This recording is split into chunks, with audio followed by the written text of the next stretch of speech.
Artinya, ketika ada orang mengibarkan bendera itu, lalu kita berkata, ini kan bukan perang. Tidak perang pun, bendera itu juga dipakai sebagai simbol persatuan.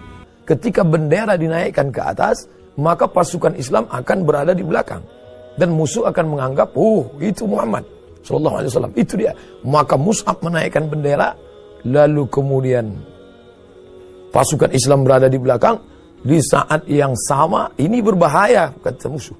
Bismillahirrahmanirrahim. Kalau kita baca Sahih Muslim, kita tidak paham isinya, jangan terjemahkan sendiri, baca penjelasannya. Namanya Syarah Sahih Muslim. Judulnya Al-Minhaj Syarah Sahih Muslim Ibn al-Hajjaj. Ditulis oleh Imam An-Nawawi tahun 676 Hijrah. Dalam Syarah Sahih Muslim, apa kata Imam An-Nawawi? Ar-rayatu al-alamus saghir wal-liwa'u al-alamul kabir. Bendera dalam bahasa Arabnya ada dua. Satu ar-rayah, satu al-liwa. Apa bedanya? Ar-rayatu al-alamus saghir.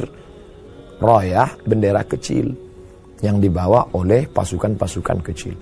Sedangkan pasukan besar itu ada satu bendera, namanya al-liwa. Al-liwa al-alamul kabir, bendera besar. Kita pasukan besar ini ada satu bendera khusus. Seluruh pasukan lihat di mana bendera, namanya al-liwa. Sedangkan untuk satu panglima yang kecil-kecil, komandan pasukan kecil itu membawa namanya ar-rayah. Sudah jelas. Ar-rayah bendera kecil, al-liwa bendera besar. Lalu kemudian warna. Dakhala Rasulullah sallallahu alaihi wasallam Makkah wa liwa'uhu abyad. Nabi sallallahu alaihi wasallam masuk ke kota Makkah. Waktu itu dia membawa 10.000 pasukan pada tahun ke-8 Hijrah. Liwa'uhu abyad, benderanya berwarna putih. Jadi kalau benderanya putih, maka tulisannya hitam. Kalau benderanya hitam, tulisannya putih. Sudah jelas warnanya, sudah jelas fungsinya untuk apa? Menyatukan pasukan. Lalu kemudian ketika apakah ini dipakai hanya perang saja? Tidak. Karena ketika Nabi SAW masuk ke kota Makkah tidak ada perang. Waktu itu masuk dengan damai.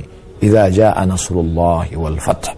Ketika datang pertolongan Allah dan kemenangan, wa ra'aitan nas, kau lihat penduduk Makkah, yadkhuluna fi dinillah, mereka masuk ke dalam agama Allah afwaja, berbondong-bondong. Tidak ada perang, damai. 19 hari Nabi di kota Makkah Al-Mukarramah, rekonsiliasi, seluruh penduduk aman, damai, tentram, tidak ada satu telinga yang digunting. Ketika pasukan berkata, hadza yaumul malhamah, ini hari balas dendam.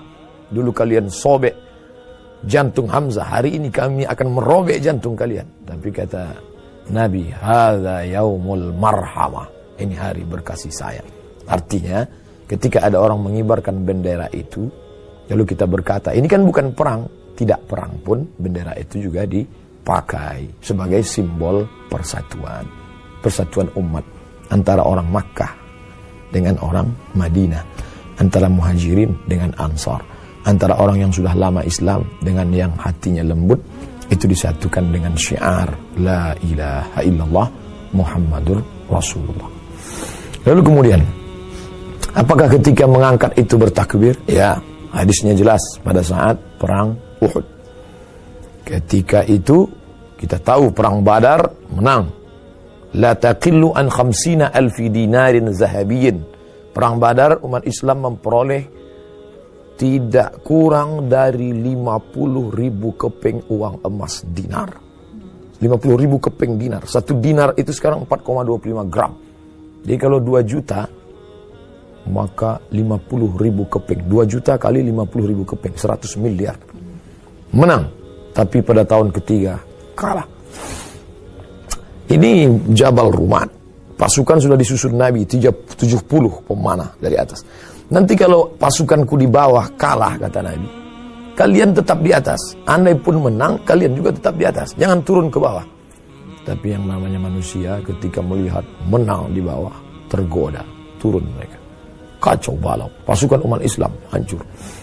Maka pasukan kafir Quraisy mau menangkap Nabi. Bagaimana mengecoh supaya pasukan Quraisy Makkah tidak mengejar Nabi? Bendera bermain. Maka diangkatlah bendera ke atas oleh Mus'ab ibn Umair.